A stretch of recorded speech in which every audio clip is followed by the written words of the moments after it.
informarle a través de la señal de Telediario. Está lista la información del pronóstico del tiempo para este lunes 13 de abril y vamos a ver la condición en nuestra imagen de satélite, en donde se puede apreciar que la condición es estable, sin pronóstico de precipitación moderado o fuerte, estable principalmente para la parte norte, centro, sur y sureste del país. Incluso hay altas presiones que estarán generando altos valores de temperatura, principalmente en el sur y sureste del territorio nacional.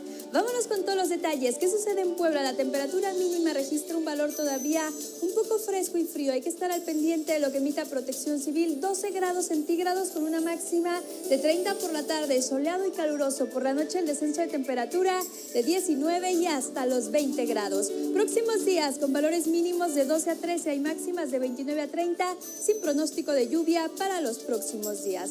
En Tlaxcala la máxima los 28, por la noche el descenso de temperatura de 16 y hasta los 17 grados. ¿Qué sucede en Jicotepec? Un valor dominante de 27 a 28, en Cuetzalan temperatura similar, Chignahuapan alcanza los 24, vámonos hasta Texmelucan, la temperatura dominante en 28 grados, Ciudad Cerdán en 24 y en Izúcar aumenta significativamente el valor de temperatura hasta reportar de 34 y hasta los 35. Atlixco con una máxima de 32 martes y miércoles, los valores mínimos de 15 y hasta los 16. Teciutlán se queda en 23 con pronóstico de lluvia en un 10%, pero atención, se incrementa para martes y miércoles, incluso en un 60%. Si usted tiene ya planeada alguna actividad de emergencia, pues hay que tomarlo en cuenta.